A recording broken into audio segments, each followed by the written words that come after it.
नमो भगवते वासुदेवाय।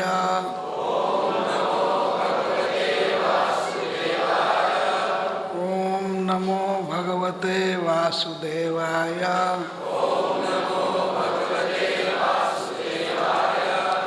श्री शुक उवाच साधु पृष्ठं महाभाग त्वया भागवतोत्तम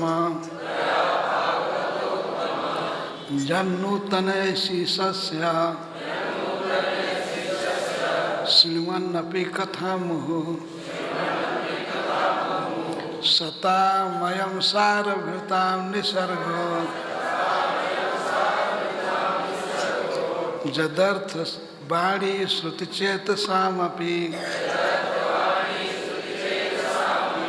प्रतीक्षणं न व्यवदच्युतसजत् स्त्रिया विटानामिव साधुवार्ता। श्रीशुक उवाच साधु पृष्ठं महाभाग त्वया भागवतोत्तम यन्नूतनयशीशस्य श्रीमन्नपि कथामुहुः। आवृत्ति की ये 2 श्लोकों की।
जन्नोत्तयशीशस्य शृण्वन्नपि कथामुहुः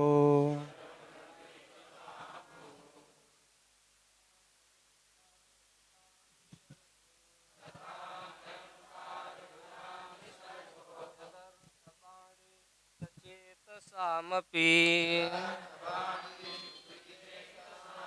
प्रतीक्षणं न व्यवदच्युतस्य जत् स्त्रिया विटानामिव साधुवार्ता। सतामयं सारभृतां निसर्गो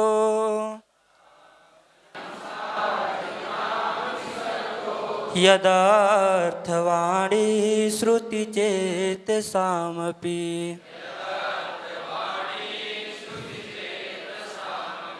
प्रतीक्षणं न व्यवदच्युतस्य यत् स्त्रिया विटानामिव साधुवार्ता।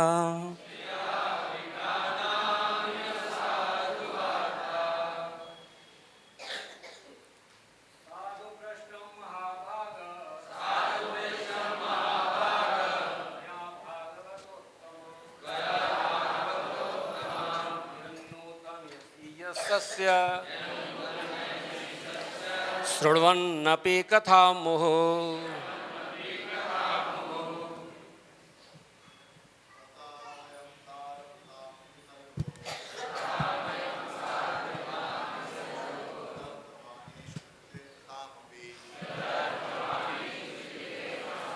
प्रतीक्षणं न व्यवदच्युतस्य यतस्त्रिया विटानीम साधुवार्ता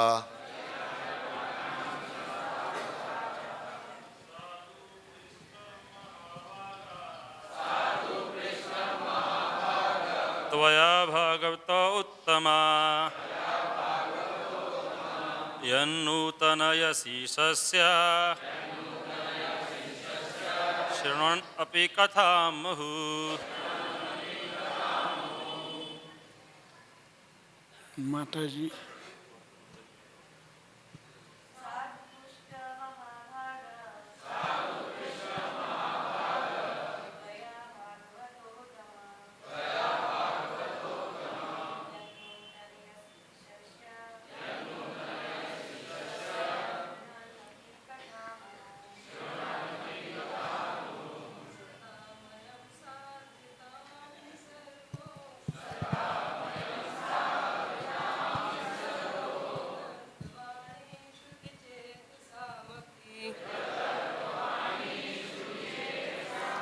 प्रतीक्षणं न व्यवदच्युतस्य यत्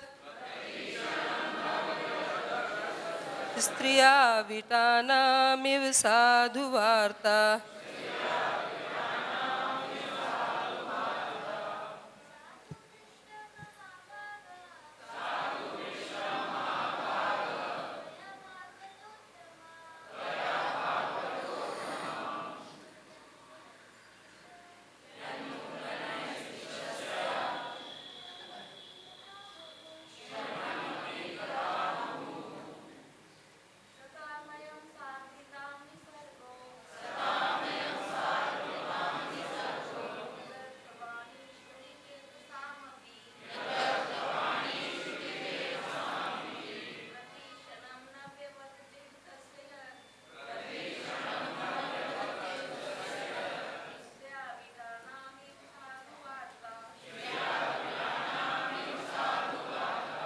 साधु पृष्ठ महाभाग तव्या भागवतोत्तम यन्नूतन्यशीषस्य श्रीणवनपि कथामुहुः।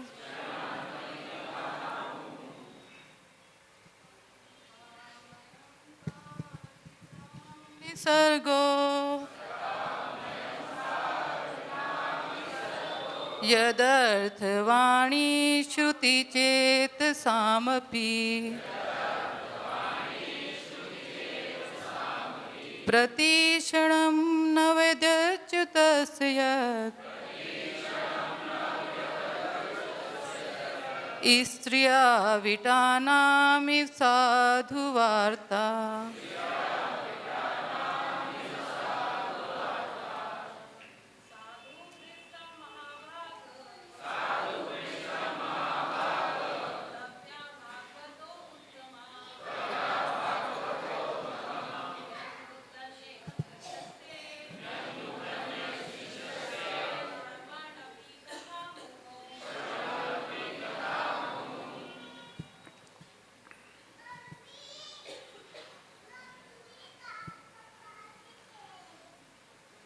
ये पुस्तक लीजिए।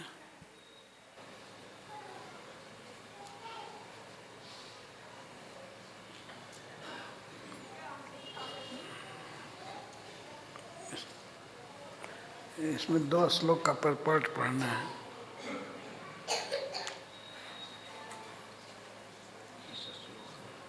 पहले दूसरे का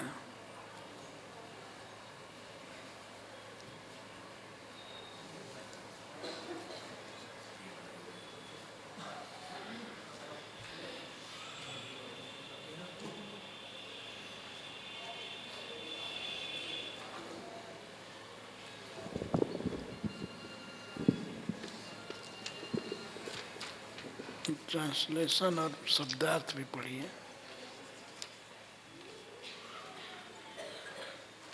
श्री शुक उवाच। सुखदेव गोस्वामी ने कहा, साधु पृष्ठम, आपके प्रश्न से मैं सम्मानित हुआ हूँ। महाभाग, परम भाग्यशाली व्यक्ति त्वया तुम्हारे द्वारा भागवत उत्तम हे सर्वश्रेष्ठ भक्त यत क्योंकि नूतन यसी तुम नया से नया कर रहे हो ईशस्य भगवान के शृण्वन अपि निरंतर सुनते हुए भी कथा लीलाओं को मुह बारंबार। अनुवाद। श्रील सुखदेव गोस्वामी ने कहा, हे भक्त शिरोमणि, परम भाग्यशाली परीक्षित, तुमने बहुत सुंदर प्रश्न किया है, क्योंकि भगवान की लीलाओं को निरंतर सुनने पर भी तुम उनके कार्यों को नित्य नूतन रूप में अनुभव कर रहे हो। तात्पर्य। कृष्ण भावनामृत में प्रौढ़ हुए बिना भगवान की लीलाओं का निरंतर श्रवण कर पाना कठिन है। नित्यम नवनवायमानम यद्यपि अग्रगण्य भक्त भगवान के विषय में वर्षों तक निरंतर श्रवण करते हैं, किंतु तो भी उन्हें ये कथाएं नित्य नूतन लगती हैं। अतएव ऐसे भक्त भगवान की लीलाओं का श्रवण करना त्याग नहीं सकते। प्रेमांजन छुरित भक्ति विलोचनेन संतः सदैव हृदयेषु विलोकयन्ति। संतः शब्द उस व्यक्ति के लिए आया है जिसमें कृष्ण प्रेम उत्पन्न हो चुका है। यम श्याम सुंदर मचिंत गुणस्वरूपम गोविंदमादि पुरुषम तमहम भजामि। ब्रह्म संहिता 5:38। इसीलिए परीक्षित महाराज को भागवतोत्तम कहकर संबोधित किया गया है, क्योंकि भक्ति में अग्रसर हुए बिना अधिकाधिक श्रवण करने का आनंद अनुभव नहीं हो सकता और कथाएं नित्य नूतन नहीं लग सकती। शतामयम सारभृताम निसर्गो यदर्थवाणी श्रुतचेतसामपि प्रतिक्षणम न व्यवदच्युतस्य यत् स्त्रिया विटानाम यो साधु वार्ता। अनुवाद। जीवन सार को स्वीकार करने वाले परमहंस भक्त अपने अंतःकरण से कृष्ण के प्रति अनुरक्त होते हैं और कृष्ण ही उनके जीवन के लक्ष्य रहते हैं। प्रतिक्षण कृष्ण की ही चर्चा करना उनका स्वभाव होता है, मानो ये कथाएं नित्य नूतन हों। वे इन कथाओं के प्रति उसी तरह अनुरक्त रहते हैं जिस तरह भौतिकतावादी लोग स्त्रियों तथा विषय वासना की चर्चाओं में रस लेते हैं। तात्पर्य। सारभृताम का अर्थ है परमहंस। हंस दूध तथा पानी के मिश्रण में से दूध ग्रहण कर लेता है और जल को अस्वीकार कर देता है। इसी तरह जो व्यक्ति आध्यात्मिक जीवन तथा कृष्ण भावनामृत स्वीकार कर लेते हैं और कृष्ण को ही हर एक के प्राणाधार समझते हैं, वे स्वभावतः क्षण भर के लिए भी कृष्ण कथा का परित्याग नहीं कर सकते। ऐसे परमहंस सदैव अपने अंतःकरण में कृष्ण दर्शन करते हैं। संतः सदैव हृदयेषु विलोकयन्ति। काम, क्रोध तथा भय इस जगत में तो सदैव बने रहते हैं, किंतु आध्यात्मिक जगत में इसका उपयोग कृष्ण के लिए ही किया जाता है। कामम कृष्ण कर्मार्पणे। अतएव परमहंसों की यह अभिलाषा रहती है कि वे सदैव कृष्ण के लिए कर्म करें। क्रोधम भक्त द्वेषी जने। वे क्रोध का उपयोग अभक्तों के विरुद्ध करते हैं और भय को कृष्ण भावनामृत से विचलित होने के भय में रूपांतरित करते हैं। इस तरह परमहंस भक्त का जीवन पूर्णतया कृष्ण के लिए प्रयुक्त होता है। जिस तरह भौतिक जगत में लिप्त व्यक्ति का जीवन एकमात्र स्त्रियों तथा धन के लिए होता है, भौतिकतावादी व्यक्ति के लिए जो दिन है वही अध्यात्मवादियों के लिए रात है। भौतिकतावादी के लिए जो मधुर है स्त्रियां तथा धन, वही अध्यात्मवादी के द्वारा विष माना गया है। संदर्शनम विषयिणा मतजोषिताम च हा हंत हंत विषभक्षणतोप्य साधु। यह श्री चैतन्य महाप्रभु का आदेश है। परमहंस के लिए कृष्ण ही सर्वस्व हैं, किंतु भौतिकतावादी के लिए स्त्रियां तथा धन ही सब कुछ है। जगत गुरु श्रील प्रभुपाद की।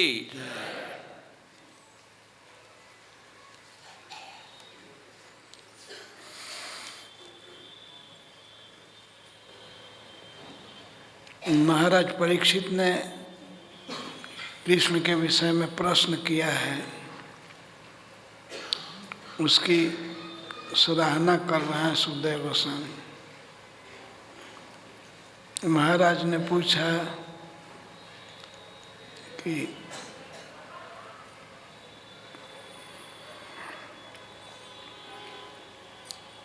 पांचवें वर्ष में जो लीला हुई थी कृष्ण की, उसको जा कर के ब्रज में अपने घर बच्चों ने 1 साल के बाद कहा, 6वें वर्ष में।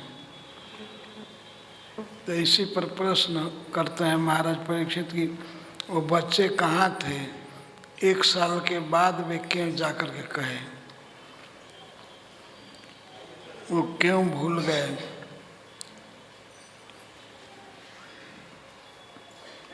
जो घटना मान लीजिए 1 जनवरी को हुई हो और कोई जाकर अपने घर में कहे कि आज 1 साल के बाद कहे कि आज एक घटना हो गई है, तो बच्चों ने यही कहा कि श्री कृष्ण ने आज वन में वत्स चारण के लिए गए थे, वो एक बहुत बड़े अजगर को मार दिए। बहुत बड़ा राक्षस था, उसका नाम था अघासुर। अजगर के रूप में वो गया था, तो आज ही मारे हैं कृष्ण। 1 साल के बाद कह रहे हैं, यत कौमारे हरि कृतम जगु पौगंड किर्भका। जो लीला भगवान ने 5 वर्ष की अवस्था में किया था, उसी को बच्चों ने 1 साल के बाद 6ठे वर्ष में कहा। तो महाराज परीक्षित का एक प्रश्न है,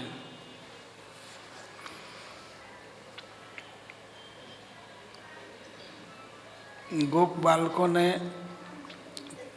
1 वर्ष के बाद अपने घर जा कर के कहा कि आज कृष्ण ने अघासुर का वध किया और हम लोगों को मृत्यु से बचा लिया।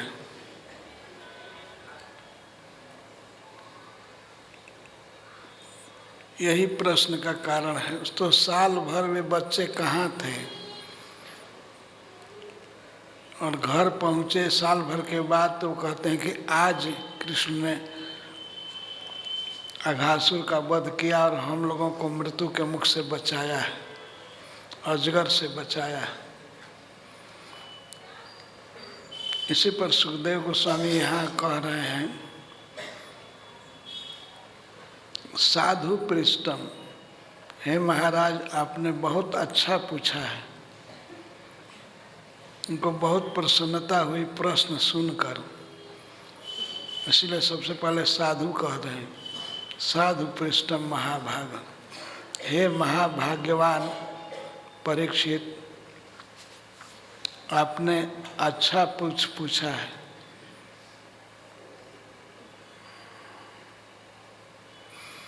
वास्तव में आप समस्त भक्तों में उत्तम हैं, भागवत उत्तम, भागवतोत्तम हैं। जब आप माता के गर्भ में थे, उसी समय भगवान ने बिना प्रार्थना के आपको दर्शन दिया था। जब अश्वत्थामा अपने ब्रह्मास्त्र का प्रयोग किया था उत्तरा के गर्भ को मारने के लिए, तो उसी समय भगवान आपकी माता के पेट में जा करके आपको दर्शन दिए थे।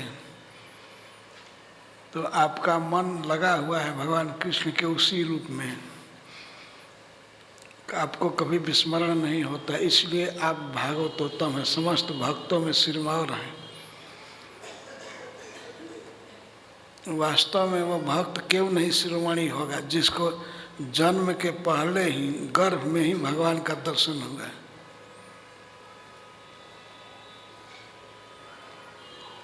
परीक्षित महाराज की भगवत कथा सुनने में जो रुचि है, निष्ठा है, वो अद्भुत है। उसी को कह रहे हैं,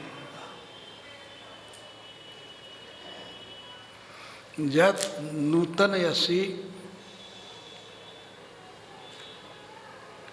आप नूतन यसी भगवान की कथा को सुनकर भी ऐसा अनुभव कर रहे हैं कि आपने कभी सुना ही नहीं है। श्रृण्वन् अपि, सुनते हुए भी बार बार, बार बार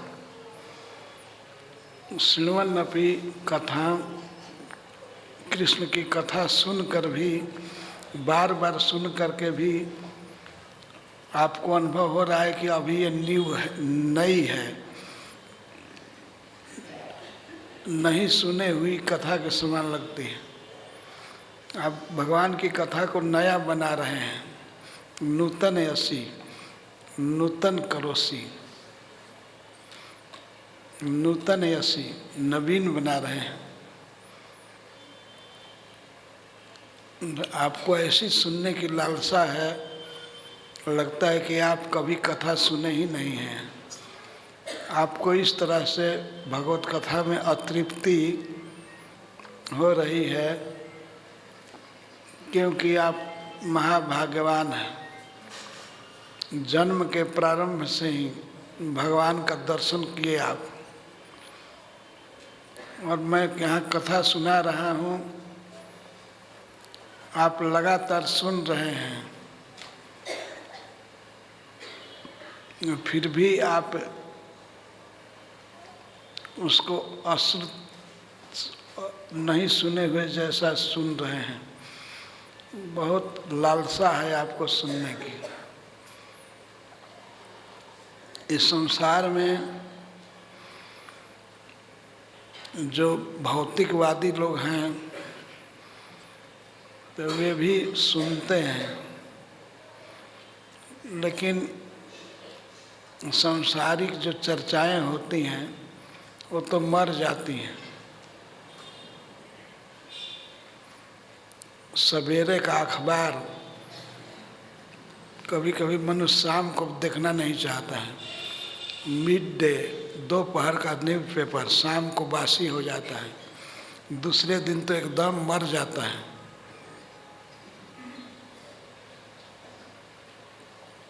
लेकिन भगवान की कथाएं नित्य नवीन होती हैं, पर उसका अनुभव कौन करेगा। सतामयम सारभृताम निसर्गो जदर्थ वाणी श्रुति चेत सामपि। जो सज्जन हैं, भगवान के परम भक्त हैं, परमहंस हैं, उन लोगों के जीवन में भगवान कृष्ण की कथा ही उनके वाणी का, मन का और कान का लक्ष्य होता है। उनके जीवन के लक्ष्य होते हैं कृष्ण।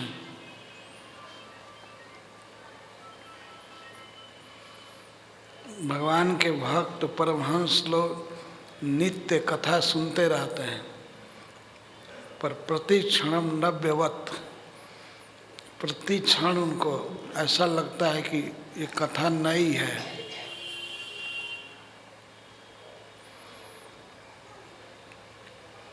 भक्तों की इस स्थिति की तुलना सुखदेव गोस्वामी बहुत भौतिकवादी लोगों के आचरण से कर रहे हैं। जैसे भौतिकवादी मनुष्य सुनता रहता है, टीवी देखता रहता है और बहुत से न्यूज़पेपर आदि पढ़ता रहता है, विशेष करके स्त्रियों के बारे में और धन कमाने के विषय में, धन इकट्ठा करने के विषय में सुनता रहता है, उसको कभी तृप्ति नहीं होती है। इसी तरह से भगवान के भक्तों को भगवान की बात सुनने से कभी तृप्ति नहीं होती है। भगवत गीता वही है 5000 वर्षों से, फिर भी भक्त लोग पढ़ते रहते हैं। प्रतिदिन ऐसा अनुभव होता है कि अभी तो और पढ़ना है और पढ़ना है। सुनते रहते हैं, पढ़ते रहते हैं, लेकिन तृप्ति नहीं होती।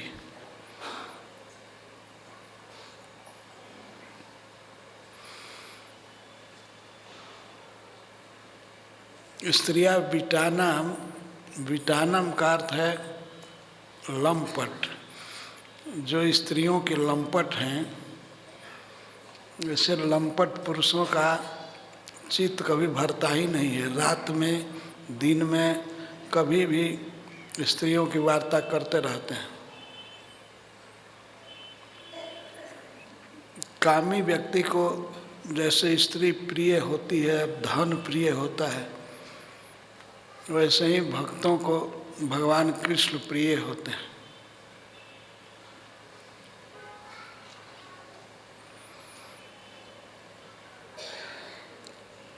तो वे सब समय प्रतिक्षण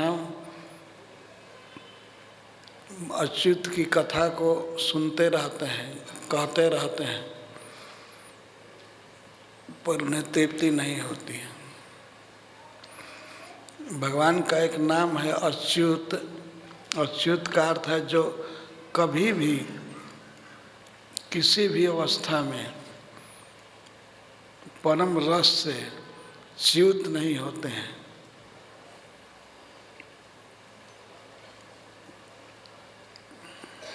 भगवान में अनंत रस है, अनंत माधुर्य है।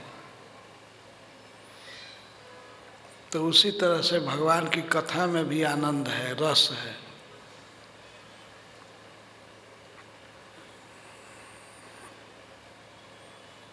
पर इसका अनुभव कौन करेंगे? प्रभुपाद जी कहते हैं कि परमहंस भक्त जो इस संसार में जान गए हैं कि सार क्या है, असार क्या है, और असार को छोड़ करके सार को ग्रहण किए हैं। सारम भृताम, सारग्राही है। इस संसार में सार है भगवान का नाम, भगवान की कथा, भगवान का गुण। तो जैसे जल में दूध मिला हो, पर उस दूध को कौन निकाले, कौन लेगा? हंस।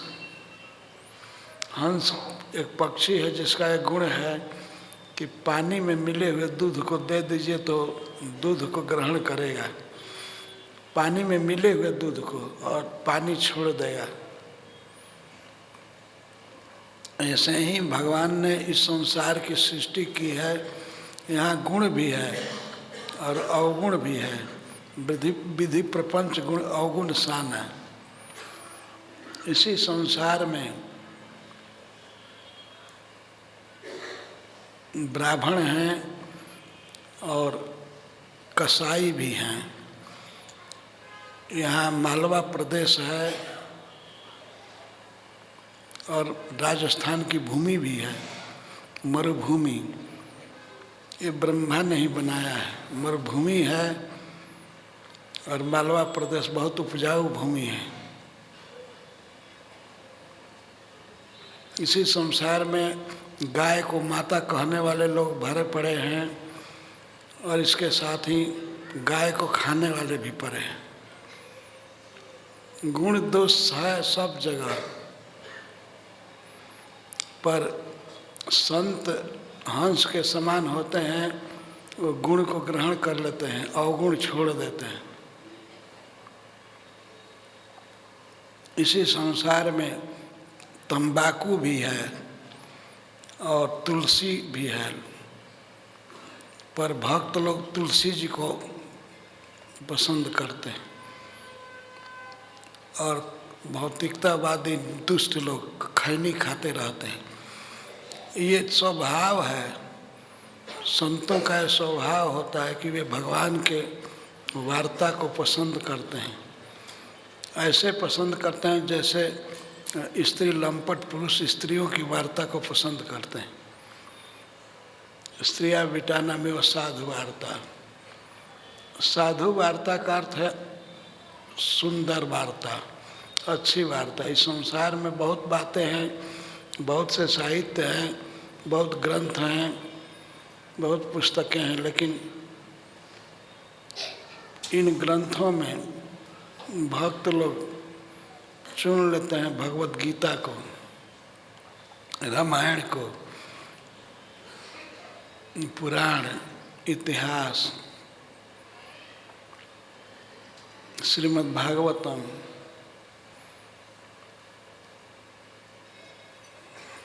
बहुत सी बातें हैं, बहुत लोग लिखे हैं ग्रंथ, पर भक्त लोग पसंद करते हैं श्रीमद् भगवत गीता, श्रीमद् भागवतम, चैतन्य चरितामृत, भक्ति रसामृत सिंधु, रामायण और पुराण। उनको यही पसंद है क्योंकि भगवान में उनका मन लगा हुआ है। जदर्थ वाणी श्रुति चेत सामपि, उनकी वाणी भगवान के गुणों को बोलने में लगी रहती है, उनके कान भगवान की कथाओं को सुनने में, और चेतांसी मन भी लगा रहता है भगवान के चरण में। यही स्वभाव है भक्तों का।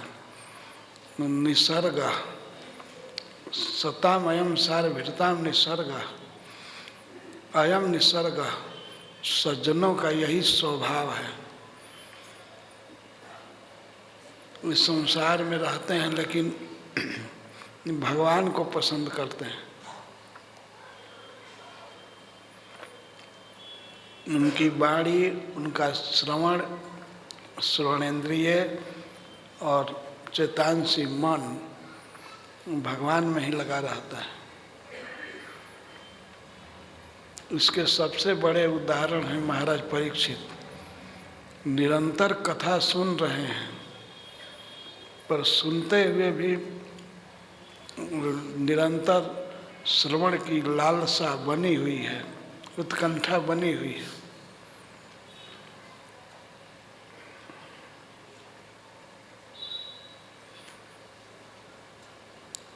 कौन व्यक्ति कितना कृष्ण के विषय में सुनने के लिए उत्सुक है, उसी पर माप किया जा सकता है कृष्ण भावना का। जो व्यक्ति जितना सुनने का ललायित है, वह उतना ही अच्छा भक्त है। भगवान का नाम गाने का, बोलने का जिसको अभिलाष है,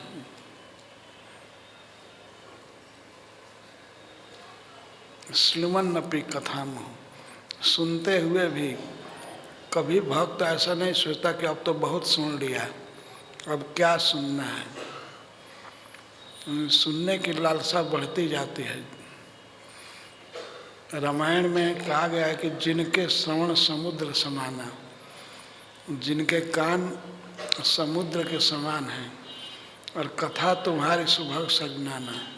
और भगवान की कथाएं, गंगा आदि बहुत सी नदियां हैं, नदी कितना भी गिरे समुद्र में, कभी समुद्र पूरा नहीं होता है। ऐसे ही भगवान की कथाएं कई बार हमारे कानों में गिरे, पर भक्त का स्वभाव है कि वो कभी पूरा नहीं होता है, सुनने की लालसा बनी ही रहती है।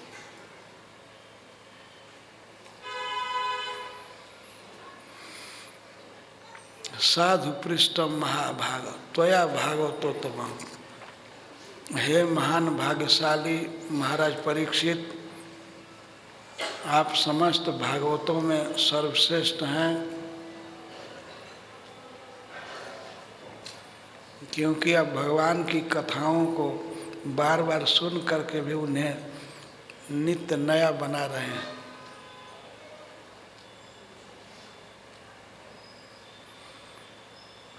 नित्य नया बनाने का मतलब है उसी को बार बार सुनना, कहना।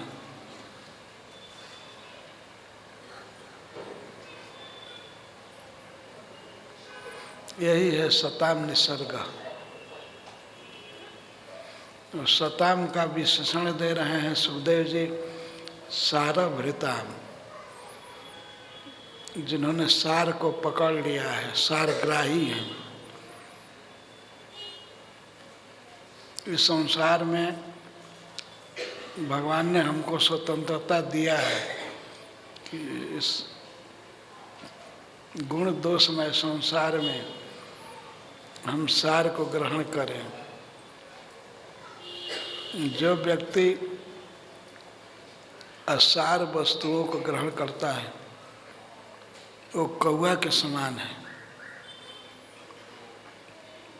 ऐसा कहा गया है कि जैसे कोई माताजी घर से घर को बुहार करके कूड़ा कचरा फेंक देती है तो कौवे सब जुटते हैं और देखते हैं इसे यहाँ क्या है, कूड़ा कचरा को में खोजते रहते हैं। ऐसे ही संसार में बहुत से न्यूज़पेपर हैं, बहुत सी पुस्तकें हैं, तो कौवा लोग वही सब खोजते रहते हैं, क्या हुआ, क्या न्यूज़ निकला, पढ़ते रहते हैं और रोज़ टीवी देखते रहते हैं। ये तो कौवों का काम है। हंस लोग कभी भी न्यूज़पेपर नहीं पढ़ते हैं या टीवी नहीं देखते हैं, कंडम पुस्तकें नहीं पढ़ते हैं। भगवान के बारे में जो कहा गया है या भगवान जो उपदेश किए हैं उसी को सुनते हैं, भगवद गीता को और श्रीमद् भागवतम को।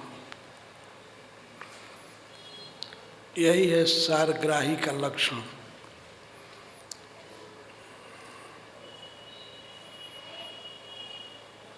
बहुत सावधान रहना चाहिए। संसार में बहुत सी वस्तुओं को बनाया ब्रह्मा जी ने और फिर उन्होंने यह भी बुद्धि दिया कि तुम इन सब वस्तुओं में से अपने लिए चुन लो। तो जो अतिशय भौतिकतावादी हैं वे चुनते हैं धन को, स्त्रियों को, असार वस्तुओं को, पर सारग्राही महात्मा इसी संसार में चुनते हैं भगवान को, भगवान की वार्ता को।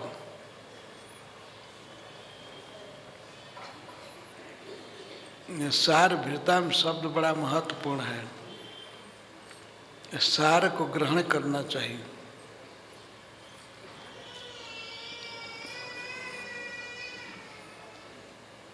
श्रील प्रभुपाद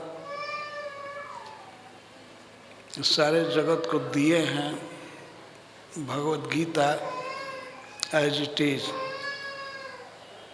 ये सार से भी सार चीज है, सर्वशास्त्रमयी गीता। सभी शास्त्रों का ये सार है, सबका इसेंस है। इसी को पढ़ना चाहिए, सुनना चाहिए।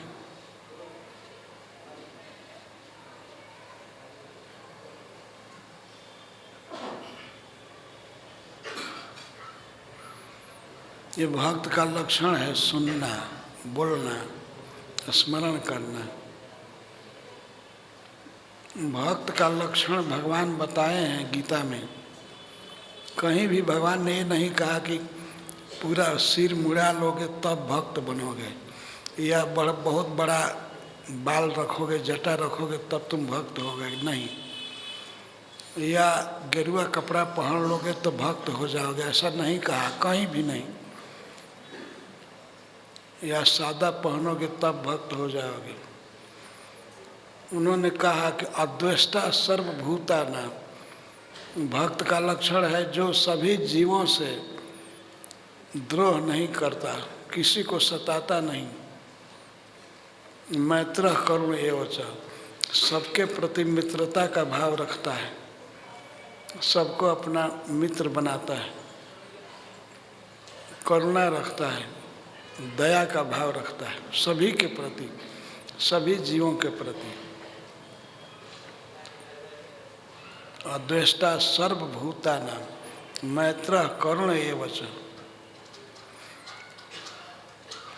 और निर्ममो निरहंकार, किसी वस्तु या किसी व्यक्ति में यह मेरा है ऐसा सोचकर अटैच नहीं होता है, राग नहीं करता, और अपने देह में, घर में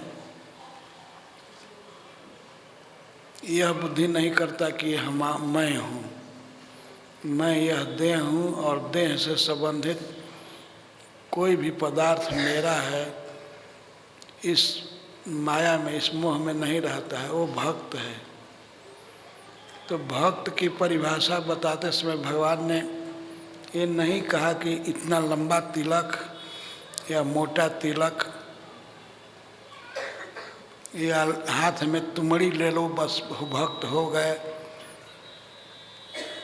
या गेरुआ कपड़ा रंग लो भक्त हो गए, नहीं, कभी नहीं कहा। जब हम सभी जीवों को एक समान दृष्टि से देखना चालू करेंगे, किसी से द्रोह नहीं करेंगे, किसी को सताएंगे नहीं, सबके प्रति प्रेम भाव रखेंगे, मैत्र करुणा, और सब पर दया करेंगे, तब भक्त होंगे।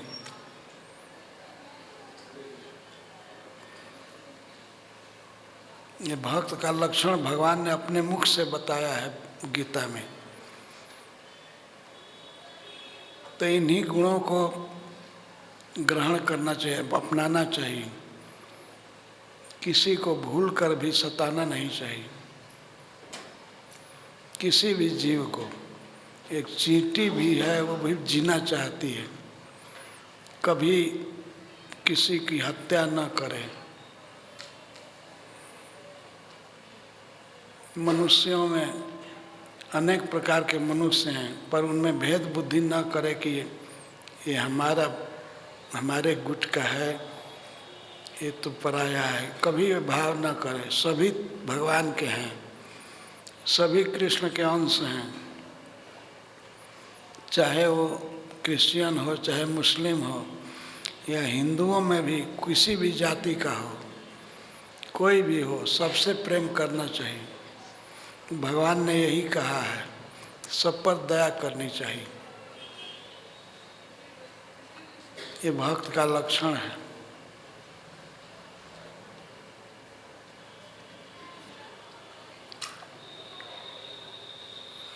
तो जब ये लक्षण डेवलप्ड हो जाता है तो भक्त में अपने आप आ जाता है निसर्ग स्वभाव कि वो भगवान में प्रेम, भगवान के नाम में प्रेम करता है, भगवान के कथाओं में, भगवान के रूप में उसके जीवन का लक्ष्य भगवान बन जाते हैं।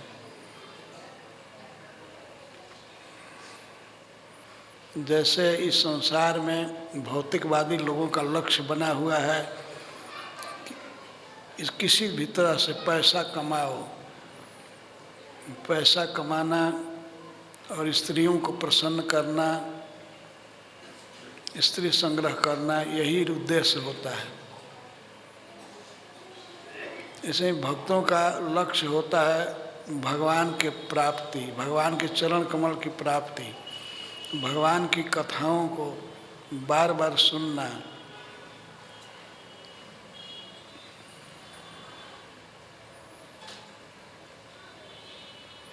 उनके वाणी का, उनके मन का और उनके वचन का यही स्वभाव होता है। जब बोलेंगे तो भगवान के बारे में बोलेंगे, भगवान का नाम बोलेंगे, भगवत गीता को बोलेंगे, श्रीमद् भागवतम बोलेंगे। कभी भी सुनने का अवसर हुआ, यदि कोई बोल रहा है तो अपने कान को वहीं रखते हैं, अन्य बातों को नहीं सुनते हैं। इस संसार में तो बहुत बातें हैं, पर भगवत वार्ता के अतिरिक्त बात को कभी सुनते नहीं। भगवान की वार्ता बार बार हो, बारंबार पढ़ें, भागवत को बार बार पढ़ते हैं, बार बार सुनते हैं, फिर भी उन्हें लगता है कभी तो भागवत में आरंभ भी नहीं किया हूँ, ये तो बहुत बाकी है, हमें सुनना है, सुनना है, सुनना है। सुनने की उनकी लालसा बढ़ती जाती है।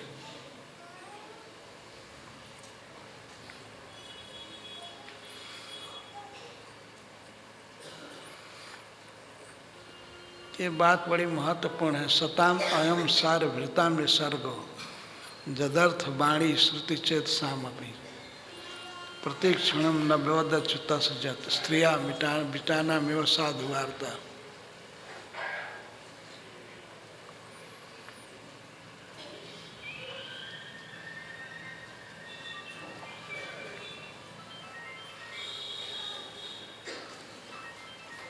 महाराज परीक्षित के मनोभाव की प्रशंसा करके अब सुखदेव जी कहते हैं, शृणुस अवहितः राजन अपि गुह्यम वदामि ते ब्रूयुः सिद्धस्य शिष्यस्य गुरो गुह्यम पिता। हे महाराज, अवहितः सन, आप एकाग्र मन से सुनिए, मैं कहने जा रहा हूँ। अपि गुह्यम वदामि ते, यद्यपि भगवान की यह लीला सबके समझ में नहीं आएगी, सर्वसाधारण के लिए अग्राह्य है, इसलिए यह गुह्य है, ये गोपनीय बात है, मैं बता रहा हूँ।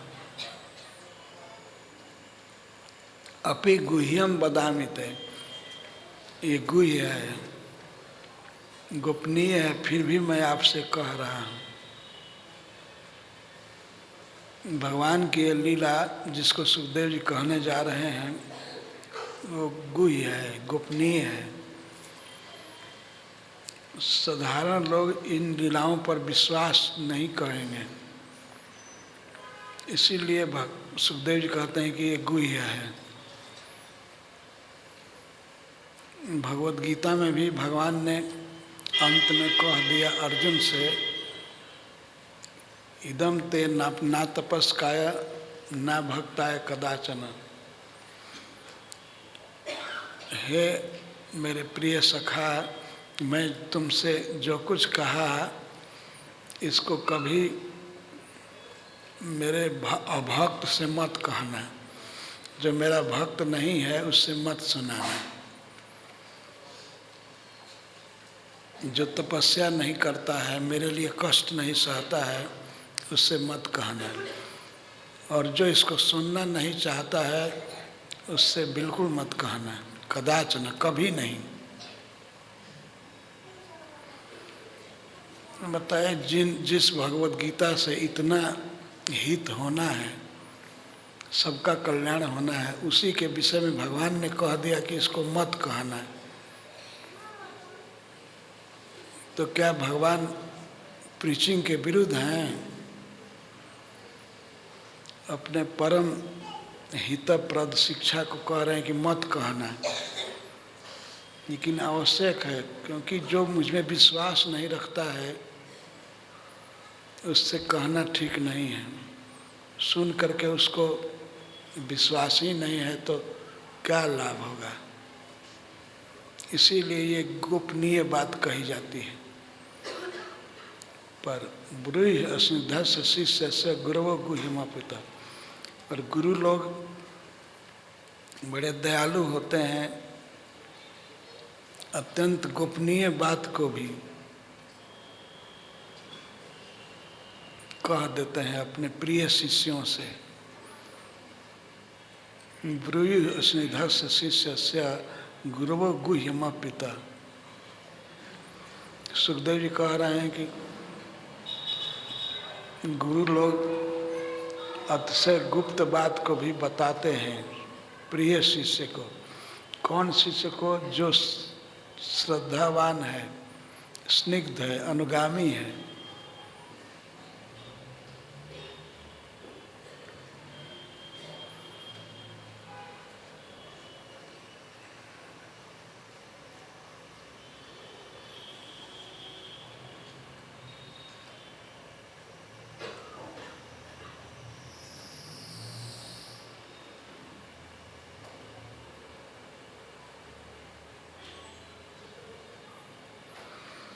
तो कथा प्रारंभ कर रहे हैं। जो गोपनीय है, भगवान की अद्भुत लीला है, इसको सावधानी से सुनना चाहिए। सुन स्वावहितो राजन, अवहिता समाहित चित्त से इसको सुनो।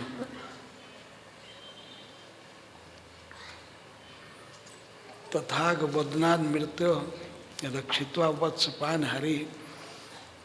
अघासुर के मुख से जो मृत्यु हो गई थी बच्चों की, उस मृत्यु के मुख से भगवान ने बचाया। बचा करके अपने सखाओं को लाए, बछड़ों को और गोप कुमारों को भी भगवान लाए और ला करके जमुना जी के किनारे तट पर यह बात बोले जो आगे बात आ रही है। सभी बछड़ों को और गोप कुमारों को भगवान लाए अघासुर के पेट से बचा करके, और जमुना जी के किनारे आकर के उन्होंने कहा,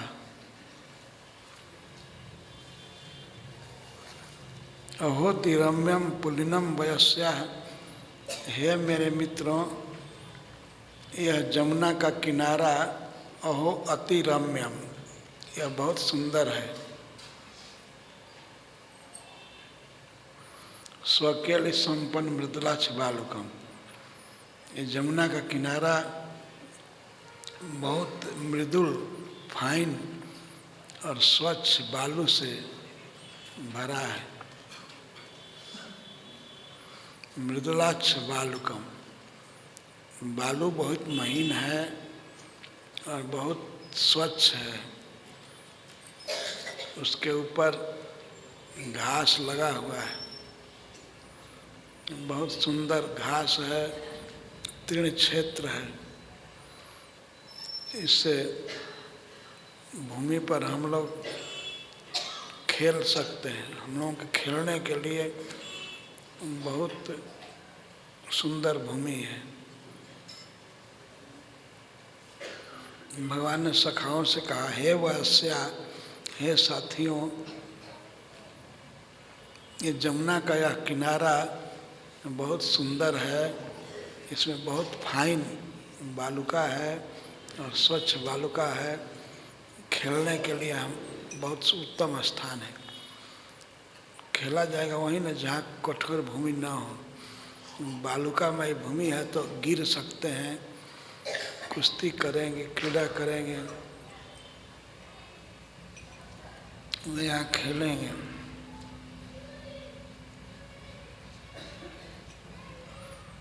स्वकेली संपन्न मृदुलाक्ष बालुकम, स्वकेली हम लोगों के खेलने के लिए ये बहुत सुंदर जमीन है।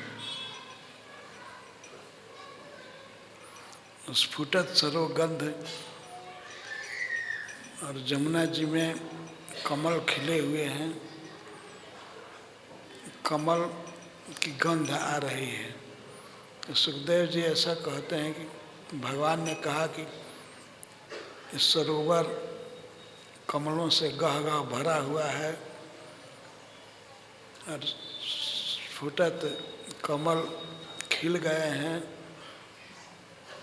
और उससे बहुत सुंदर गंध आ रही है। गंध से लुब्ध होकर के भंवरे गुंजार कर रहे हैं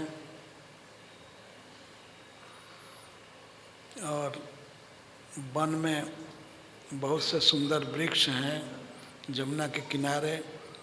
उन वृक्षों पर बहुत से सुंदर सुंदर पक्षी बैठे हैं,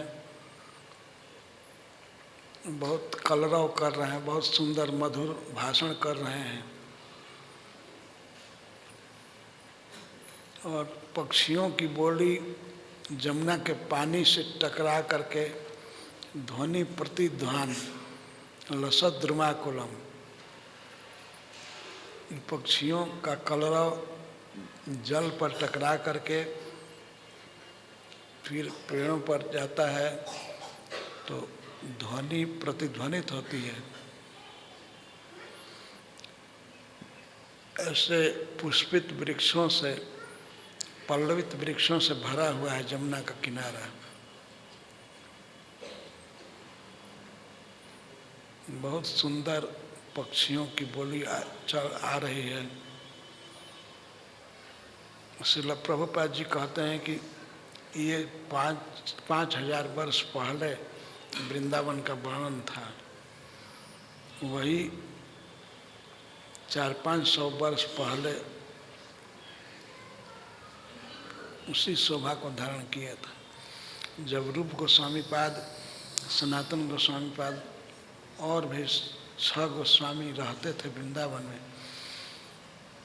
श्रील प्रभुपाद जी कहते हैं कि हमारा जो कृष्ण बलराम मंदिर है वहाँ आज भी कोई जाए तो मोर बोलते हुए सुनाई पड़ते हैं।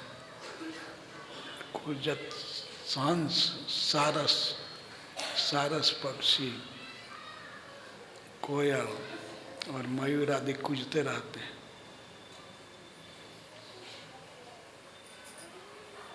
तो उस समय का तो वर्णन नहीं करना कठिन है जब भगवान थे, वृक्षों से भरा हुआ वृंदावन था, जमुना का किनारा बहुत सुंदर सुखद था। जमुना जी पूरे ब्रजमंडल में बहती थी।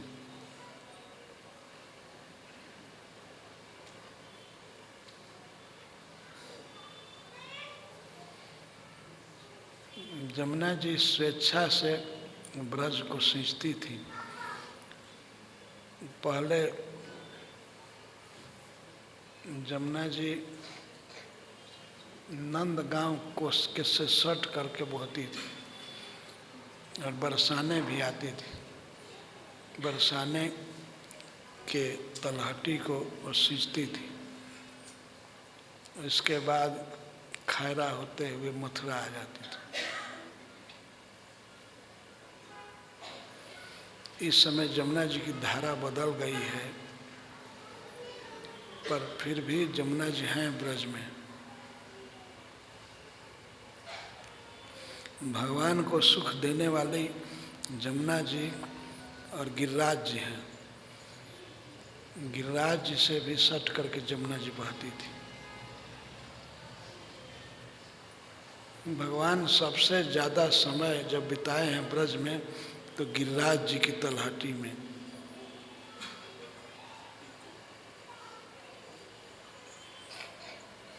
ये गिरिराज जी पर अपने बछड़ों को और बाद में गौओं को चराते थे और जमुना में जल केली करते थे। तो इस समय भगवान कृष्ण अपने सखाओं को दिखा कर कह रहे हैं कि हे मित्रों, देखो यह जमुना का किनारा कितना सुंदर है, हम लोग यहाँ खेलेंगे। और एक और बात कह रहे हैं, अत्र भोक्तव्यम अस्माभिः दिवारूढ़म क्षुधा देगा। दिन बहुत चढ़ गया है, अर्थात दोपहर हो गया है, हम सब लोग खाए नहीं हैं, इसलिए थकावट हो रही है। अब हम लोग यहीं खा लें, जमुना जी के किनारे बैठ करके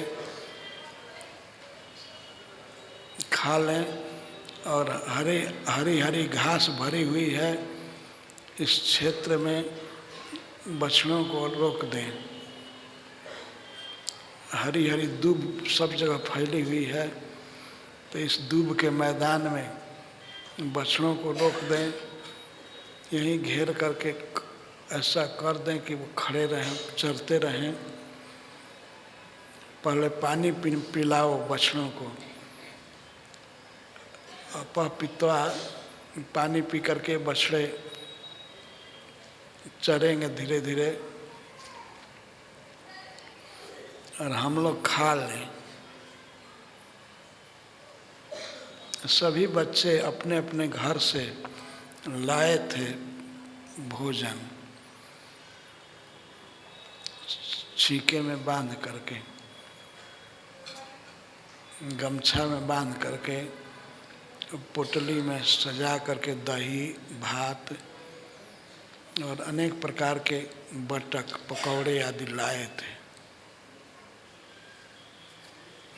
जो भगवान की बात सुन करके भगवान के सखा गोप बालक गण खाने के लिए तैयार हुए, तो भगवान कृष्ण वहीं जमुना के किनारे बैठ गए, सुंदर भूमि पर, और उनके चारों तरफ अनेक पंक्तियों में गोप कुमार गण बैठे।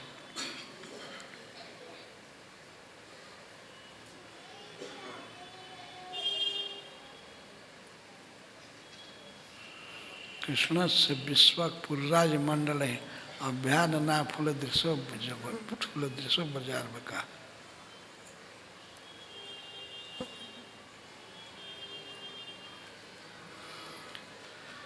कृष्ण के चारों तरफ गोप बालक बैठे अनेक पंक्तियों में, बीच में कृष्ण बैठे थे, और भगवान ने कृष्ण ने अपना ऐश्वर्य प्रकट किया। जो बच्चा बैठा था किसी लाइन में, वो यही अनुभव करता था कि मैं कृष्ण के पास बैठा। यह भगवान के लिए कोई आश्चर्य नहीं है। कृष्ण से विश्वक, कृष्ण के चारों तरफ पुरराज मंडल है, अनेक पंक्तियों में गोप बालक गण बैठे।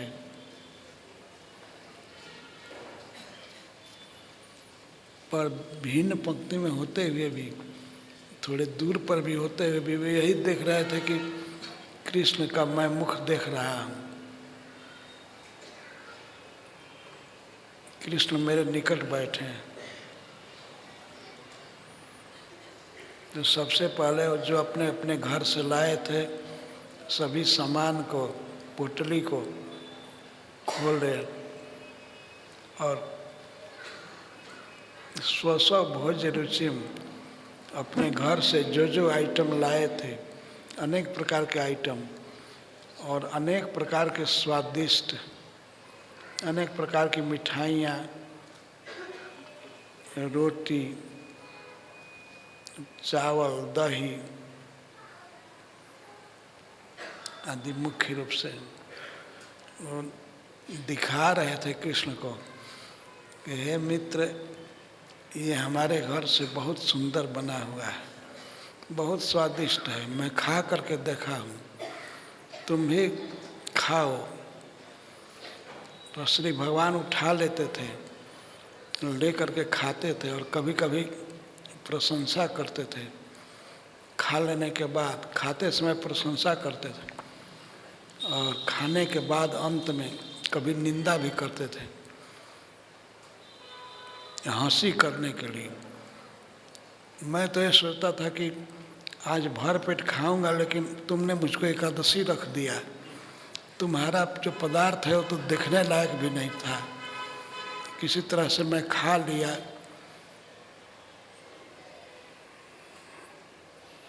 पता नहीं तुम्हारे घर में किसी को बनाने आता है कि नहीं, केवल हंसी करने के लिए वो कह रहे थे। खाते समय नहीं कहते थे, खाते समय खूब प्रशंसा करते थे।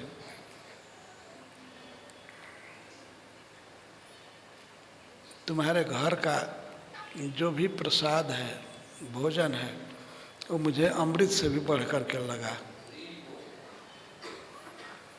तो स्वयं जूठा उठा करके भगवान खाते थे। एक बार ऐसा हुआ कि एक सखा खाया कोई चीज़ और कह दिया कि अरे बाप रे बाप, इतना मीठा है, मैं क्या कहूँ। तब श्री भगवान उसका गला पकड़ लिए और कहे कि ये बहुत मीठा है तो इसको अंदर मत ले जाओ, दो, अपना मुख लगा दियो बच्चे के मुख में, और गला पकड़ लिए जिससे कि वो घुटने ना पावे। अपना मुख लगा करके उसके मुख से वो ले लिए मिठाई, तब संतोष हुआ। तो इस तरह से भगवान जूठा खा रहे थे, खिला रहे थे, कभी प्रशंसा करते थे, कभी निंदा करते थे।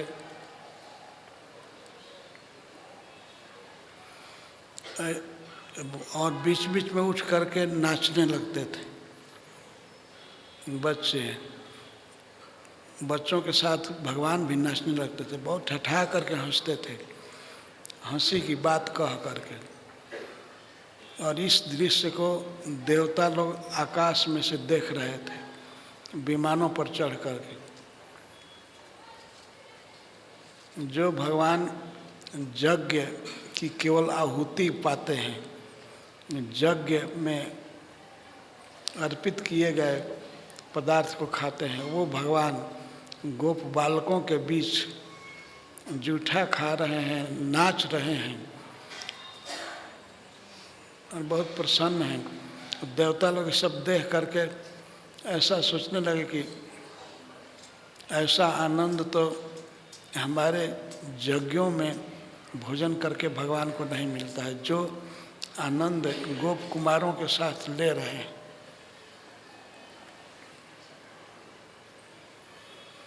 देवता लोग बार बार अफसोस करते थे कि हमारा जन्म ब्रज में क्यों नहीं हुआ, हम क्यों नहीं गोप बने या गोप बछड़ा बने। इस तरह से श्री भगवान खा रहे थे। और खाने के लिए जो प्लेट थे उनका वर्णन करते हैं। कोई बच्चा पत्र लिया, पत्ता, कई छोटे छोटे पत्तों को जोड़ करके अपने लिए पत्तल बनाया। और कोई गोप कुमार पत्थर को ही अपना प्लेट बना लिया, साफ सुथरे पत्थर पर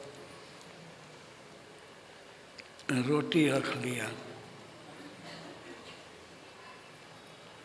कोई कोई कमल के पत्ते पर खाने लगा। खाने से पहले प्रत्येक गोप कुमार यह चाहता था कि ये कृष्ण खा लें पहले। तो सभी कहते थे हमारा बहुत अच्छा है, हमारा प्रसाद, इसको खाओ, इसको खाओ। और उनको संकोच नहीं होता था जूठा खिलाने में। और न तो कृष्ण को कोई संकोच होता था खाने में। वे खाते थे स्वयं मांग करके और कभी कभी छीन करके, और बीच में उठकर नाचते थे। ये सब दृश्य देख रहे हैं देवता लोग। ब्रह्मा जी भी उसमें थे। ब्रह्मा जी को तो आश्चर्य हुआ था बहुत पहले, ये देख करके अघासुर की मुक्ति को देखकर, इतना बड़ा पापी ये मुक्त कैसे हो गया। थोड़ा थोड़ा भगवान पर रंजिश भी हो रहा था कि ऐसे बड़े पापी को, राक्षस को भगवान ने मुक्त कर दिया। उसकी ज्योति निकल करके भगवान के चरण में समा गई थी। इसको ब्रह्मा जी ने देखा था तो उनकी इच्छा हो गई थी कि अब और अधिक रुचिर महिमा देखें भगवान की और क्या करते हैं। तो इस प्रकार भगवान खाने में लगे थे, बच्चे सब भोजन करने में लगे थे, उनकी आत्मा, उनका मन कृष्ण में लगा हुआ था। सांवले कृष्ण बीच में बैठे थे, उन्हीं कृष्ण में मन लगा हुआ था। तब तक ब्रह्मा जी ने एक काम किया, वो बछड़े जो चर रहे थे उनको लुभाया उन्होंने हरी हरी घास से। वो धीरे धीरे चरते चरते वन में घुस गए, बिहड़ वन में। जब वन में चले गए तब ब्रह्मा जी ने उनको चुरा लिया, बछड़ों को। लोभित करते गए, आगे हरी हरी घास दिखा करके श्री गिरिराज जी में ले गए और वहीं गिरिराज जी में किसी गुफा में बछड़ों को बंद कर दिए।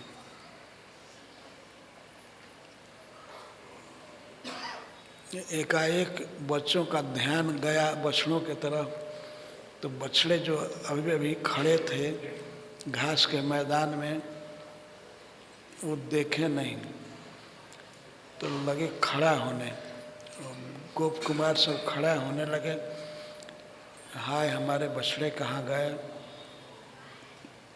भगवान ने उनको चिंता में पड़ा हुआ देखा तो वे तुरंत आश्वासन दिए, मैं अकेले जाऊंगा, कोई मेरे साथ नहीं जाएगा। मैं अकेले जा कर के बछड़ों को खोज करके लाऊंगा, यहीं लाऊंगा। और तुम लोग भोजन मत रोको,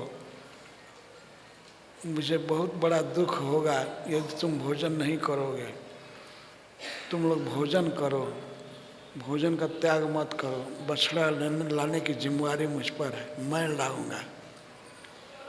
वास्तव में भगवान ब्रह्मा जी को दिखाना चाहते थे। वो तो बछड़ा खोजने नहीं गए, कहीं मिले नहीं बच्चे।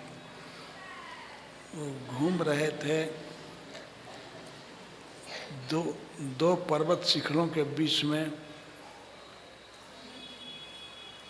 कुंज में, जहाँ सघन वृक्ष होते हैं, कुंज में खोज रहे थे बछड़ों को। ही कह करके बुला करके कहीं बछड़े दिखाई नहीं दिए। यहाँ तक कि बछड़ों के खुर का भी पता नहीं लगा कहाँ गए। तो फिर निराश होकर के लौट आए। बहुत चिंतित मुद्रा थी भगवान की। हाथ में दही भात का कौर था बाएं हाथ पर, उसको ले करके कभी कभी खाते थे और ढूंढते थे बछड़ों को। कहीं जब नहीं मिले, जमुना जी के किनारे गह्वर वन में कहीं जब नहीं मिले बछड़े, तो आ गए देखने के लिए कि हमारे मित्र कहाँ हैं। तो यहाँ देखे कि जो बच्चे बैठे थे वो भी नहीं है, सब गोप कुमार वहाँ से गायब थे। तो जब भगवान उधर वन में गए थे, बिहार वन में, तो बछड़ों को भी ब्रह्मा जी ने चुरा लिया और उनको भी गिरिराज जी के गुफा में रख दिया। ब्रह्मा जी अपना प्रभाव डाल करके उनको रखे, पर ब्रह्मा जी मोह में पड़ गए। इसीलिए इस लीला को ब्रह्म विमोहन लीला कहते हैं।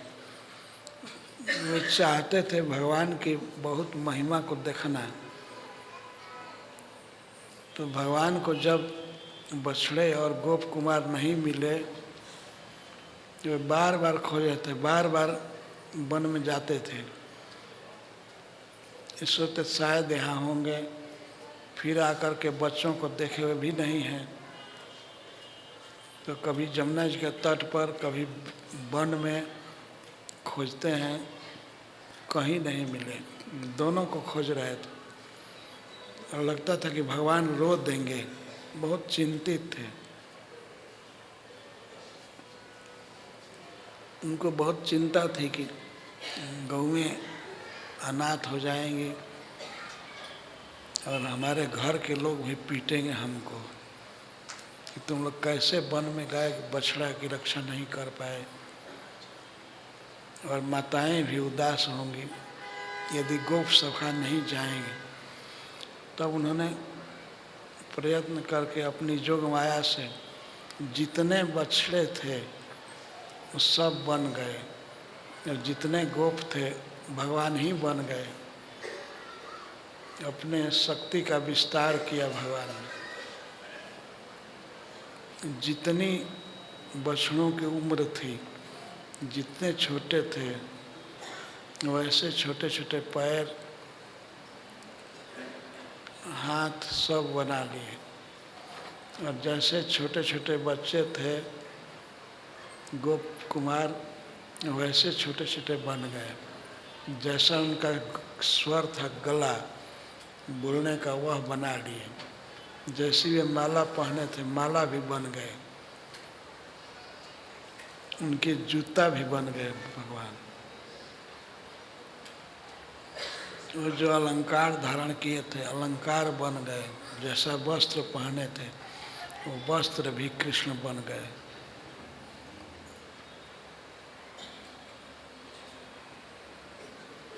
तो ब्रह्मा जी का और ब्रज की माताओं का प्रिय करने के लिए भगवान बछड़ा बन गए और गोप कुमार बन गए। फिर अपने से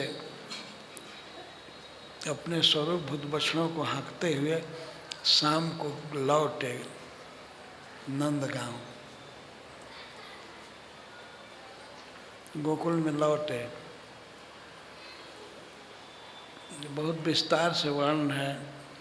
फिर माताओं ने किस तरह से अपने अपने बच्चों को दूध पिलाया, सेवा किया। ये सब बच्चे अब कृष्ण थे, अब कोई पुराना बच्चा नहीं था। पुराने बच्चों को तो ब्रह्मा जी ने रख दिया था, नए जो भी थे सब कृष्ण बने हुए। और गौओं को जो बछड़े मिले हैं वो साक्षात कृष्ण। तो किस तरह से गौएं चाटती हैं बछड़ों को, दूध पिलाती हैं, इसका वर्णन हम कल करेंगे। जय श्री राधे।